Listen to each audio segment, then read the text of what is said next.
appreciate the panel discussion and the Expo 2020, and it was well done. Thank you. It was well received too. I know that just looking at people taking notes and thinking about it, it's a very important aspect for what we're looking at in the next 7 years in the region. One of the things that I mentioned yesterday that I'm going to bring forward again to you today, which is a new initiative that we have at the MECSC. And I know that some of our members have been saying to me that, gosh, you know, as good as this is, which is our MECSC Shopping Center Directory, it really doesn't do what we needed to do.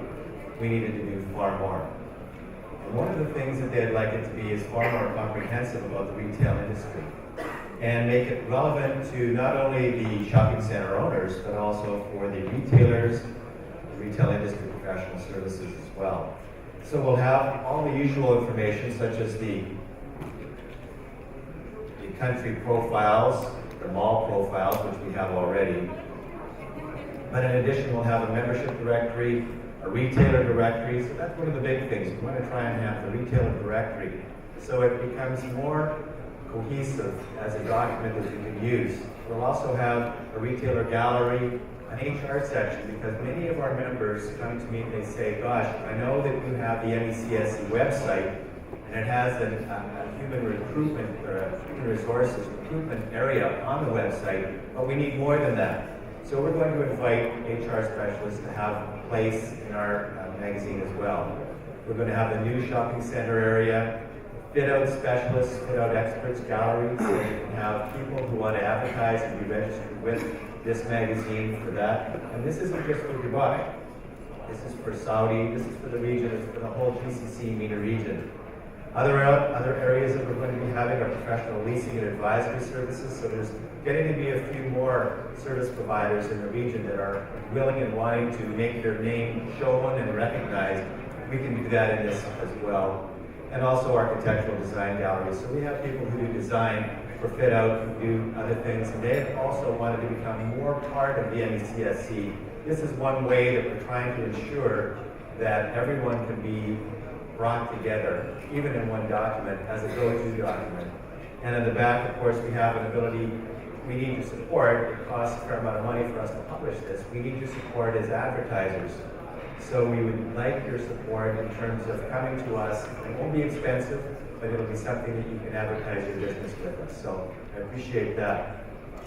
Our next person that is going to lead the panel discussion is Jayne Rafter. Jayne Rafter at the RLI magazine is synonymous, I think, with everybody in the region. They know that Jayne has been very active in the region, voting things, and the magazine that's on your desk today is the EMAR retail focus, which is great. Jayne is the publisher and founder of the RLI, the world's only global real estate, retail, and leisure magazine. She's had for over 23 years of experience in the industry. She has presented at awards and conferences around the world and is renowned for her public speaking.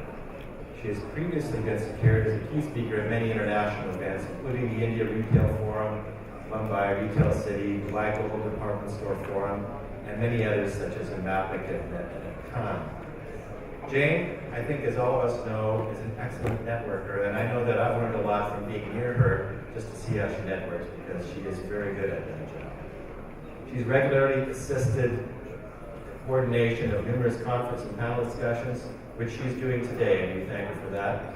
So without further ado, please join me in welcoming Jayne Rafter to the stage. Thank you. Jayne is going to make the introductions to her panel, and so I will leave the floor to you. Thank you.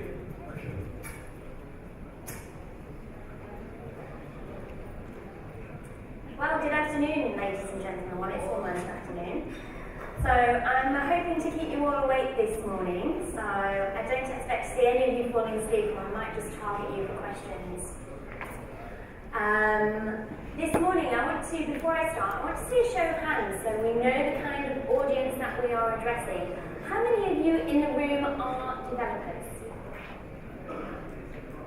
So a fair few of you. What about retailers operating in the region? And what about retailers looking to enter the region? Oh, not very many. Okay, excellent. Well, the Middle East emerged as a key market for retailers across the world, with retail being one of the fastest growing industries in the region for the past few years. The shopping centre industry in particular is experiencing unprecedented growth, and the Dubai Miracle has caught the attention of the world's leading retailers.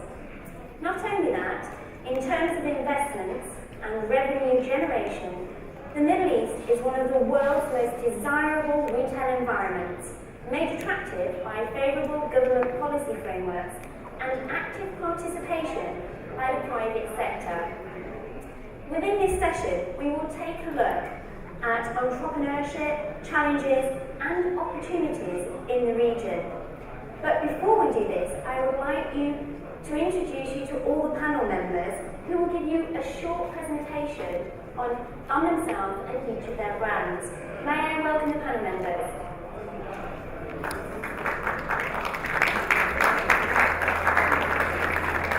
Mariya Dykalo is the Creative and Design Director from Aspinall of London. We have, they're all coming up now. I think I'm going to let them introduce themselves. Mariya, shall we start with the presentation for Aspinall of London?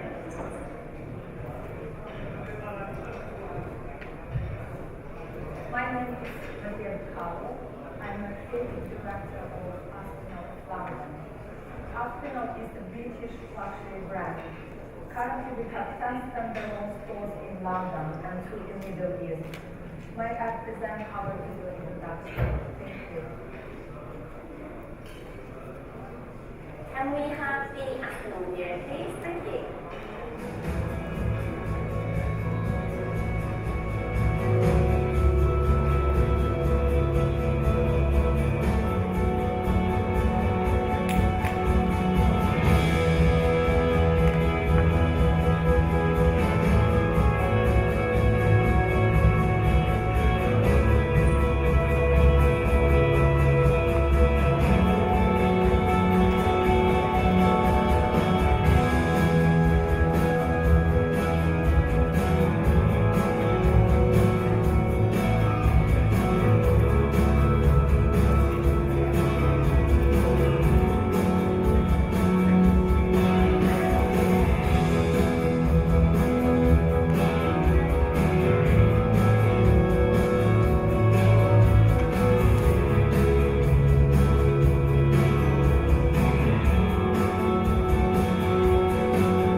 My favorite bag. It's a very tough decision, always picking out your favorite. This one I love for the reason that the leather is not going to wear too much. It's a light, kind of neutral color, so you can wear it with a lot of things, but this is not going to mark up too much, like some other sort of neutral leathers you would have. I think it adds this little bit of chic poshness with the python skin.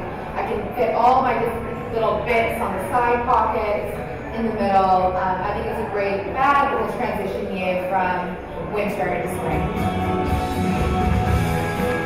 I picked out this top panel from the Shield Lock family just because for me it epitomises what I'm looking for in a bag today. It's got to be a little more ladylike than I probably am used to buying. The top panel makes it extremely kind of easy to carry. I'm surrounded by picnic baskets and a fantastically clean and modernised collection. I love the simplicity, the beautiful leathers and the colour palettes, the tans, the poppy and the black.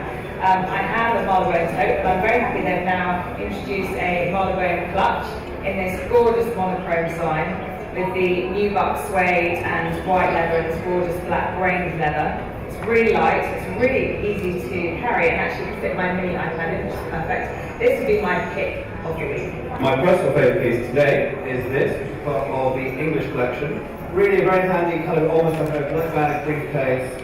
What I particularly like about it, it's full made in England, brilliant brass work, Really nice piece of tweed, paneling, handy pocket, and you can turn it into a rucksack. What about that, eh? No, it's a really nice piece, and I'm very happy with that.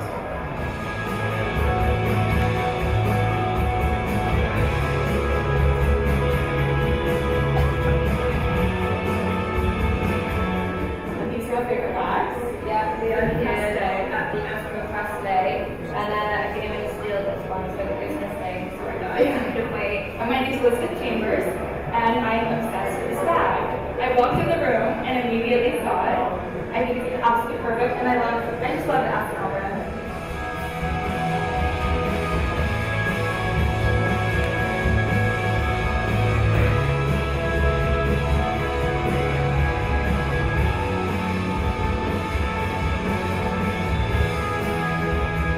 Personally, for working for British Trade, it's great to see a British brand still kind of climbing the ranks, and I think we need to see a new story from Great Britain, and Aspen is surely going to be it. Gorgeous and camping carriages, and there's even birds singing. I think it's perfectly on brand for Aspen. I'm a big fan of the Aspen brand, always have been. I think it embodies best of British craftsmanship and best of British design, constantly evolving, getting better and better, and it's a joy to work with.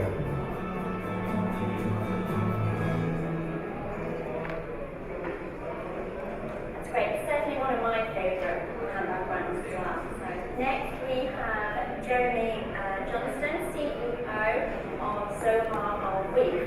Jayne, would you like to say a bit about the brands? Can we have the power presentation, please?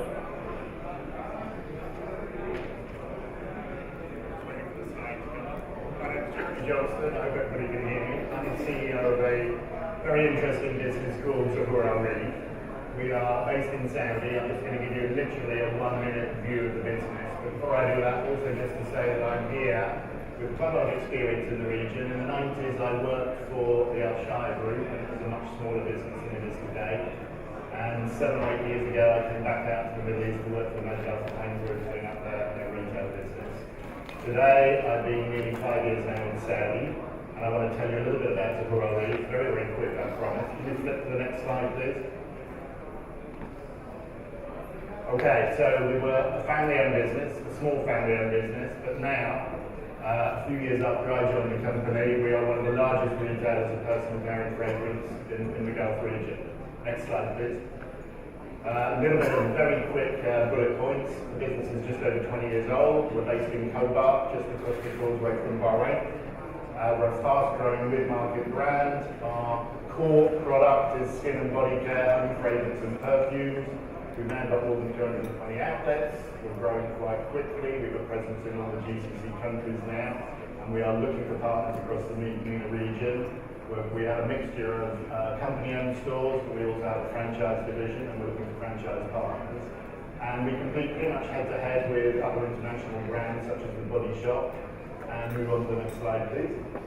We're a multi-brand store concept. Very quick couple of photos that are coming up now. Next slide. Okay, this is a quick shot of our core Zohoor Alreef brand. A few quick bullet points: professionally presented, unique in the market. We're essentially a fusion of East meets West. We've got Western standards, but we retain a little bit of kind of Saudi and Arab feel to the store profile. It's a small store, 50 to 80 square meters. Comprehensive product offer, which is essentially a mix of own label plus good value, best-in-class brands, which we handpick from Europe. Move on to the next slide. This is a little perspective of our proprietary owned brand called the Verger Shop. This is a top-to-toe skincare range, which is essentially everything you might need before, during, and after the bath or shower. And we manufacture this in a facility that we own in France. Next slide. We've taken this brand, the Verger Shop, and developed a standalone store format for it. And it's this store format that we plan to take outside the GCC because it's more of a kind of Western looking feel to it. Next slide. And just a repeat point I made a minute ago, we're looking to grow our company now into the MENA region. So we are actively looking for partners, particularly for Turkey and particularly for some of the African countries as well. And that's it. Thank you. Another great brand. Next, we have Neil Roberts, International Director for Boux Avenue, an amazing new lingerie brand. I've had the great opportunity of working with Neil and Theo over the last couple of years, and the brand is really good. Neil, tell us a little bit more about it, and then shall we show the video? Okay. So, Boux Avenue was devised and created by Theo Fitis, and Theo's principle is quite simple, is that consumers need more. They need a better service, they need a greater shopping environment, they need a size range that's accessible to all shapes and sizes, and then finally, most importantly, is a mass market price point. So making sure that the product is competitively priced, beautifully made, presented in a perfectly executed environment, filled by experts, is the core of our brand. Let me show you the video.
And last, by no means least, Duncan, McLellan, General Manager of Dubai Holding, who's synonymous in the region, in the Dubai retail region, and has an array of brands. Duncan, tell us more. Hi, good morning everybody. I've been in the region for 20 years. For the last 14 years I've been the General Manager of Dubai Holding Group and O'Shaughnessy Holdings. Unfortunately I don't have a nice presentation for you, so you just kind of have to look at me and listen to me for a little while. I'll keep it brief. We operate brands such as the Inditex brands, which is Zara, Stradivarius, Zara Home. We have brands from mainly from Europe, which is Desigual, Scotch and Soda. We go to the Far East with Vinci. We have a children's brand called Okaidi and Baby, and many others. We operate throughout the whole region, except for Saudi Arabia. And our size of stores range from 40 square metres up to 4,000 square metres. So we're quite well known in the region, and we have quite a good knowledge of what's happening within the retail business. And later on, I'll welcome your questions. Perfect. So before we actually go into the questions with the panel, what I would like to say, if there is anybody in the audience that would like to ask a question, please don't wait till the end. Just put up your hand and we will get a mic to you. We'd like to get as much interaction as possible, so if you have a question for any of our panel members, please feel free and just put up your hand. I'm going to take a quick look at some stats and facts for the whole of the region. Highest retailer representation globally, obviously you can see it's from the UK and goes all the way down with Saudi Arabia being 9, so lots of potential there. Percentage of retailers entering the region by sector. If any of you want any of these slides later, just see me and I'm sure either you can get them from the NECC or you can email me. The highest spending. It's interesting where you see Kingdom Saudi Arabia 40%, Qatar 45%, UAE 50% plus. So it just gives you a little bit of background to what we're going to be talking about in the session. And the UAE remains attractive in apparel spending. The MENA region is gaining 5 million consumers per year, and these consumers want to help shape innovation, rewards for loyalty, and different payment options. 2 in 5 consumers enter stores with no set idea of what to purchase. These consumers are waiting to be influenced through good customer service. And many retailers are testing the waters in the UAE before venturing into other markets. Obviously, we've heard in the panel sessions previous about the tourism, etc., sizable retail segments. We're looking at large expat communities and the ease of doing business. We had a panel session in MAPIC recently, and on a similar note, and I was given some challenges and opportunities by a dear friend of mine, Ishwar, who spoke recently from Giordano. So I want to have a look with the panel at some of the challenges in the Middle East. Obviously, one of the challenges is selecting the right business model and strategic expansion plan. We have obviously 2 retailers that are looking at expanding more in the region. We've got Boux and Aspenol who are looking to enter the region, and obviously Duncan has an array of brands in the region, but not in Saudi, so it's quite an interesting mix. So how do you go about, let's start with you, Jeremy. You've obviously got brands in the region. So how have you gone about selecting your business model and that strategic expansion plan of how to penetrate the region? Well, we have a business that is a mixture of company-owned and franchise stores. Most of our stores in Saudi are company-owned, although we do have a few franchisees in some of the places that are further away. We've then developed a franchise business model that we've used to really take our business into the GCC. So we now have stores in every GCC market. And we've recently opened in Yemen, and we're about to open in Morocco, and hopefully next year we'll be opening in Egypt.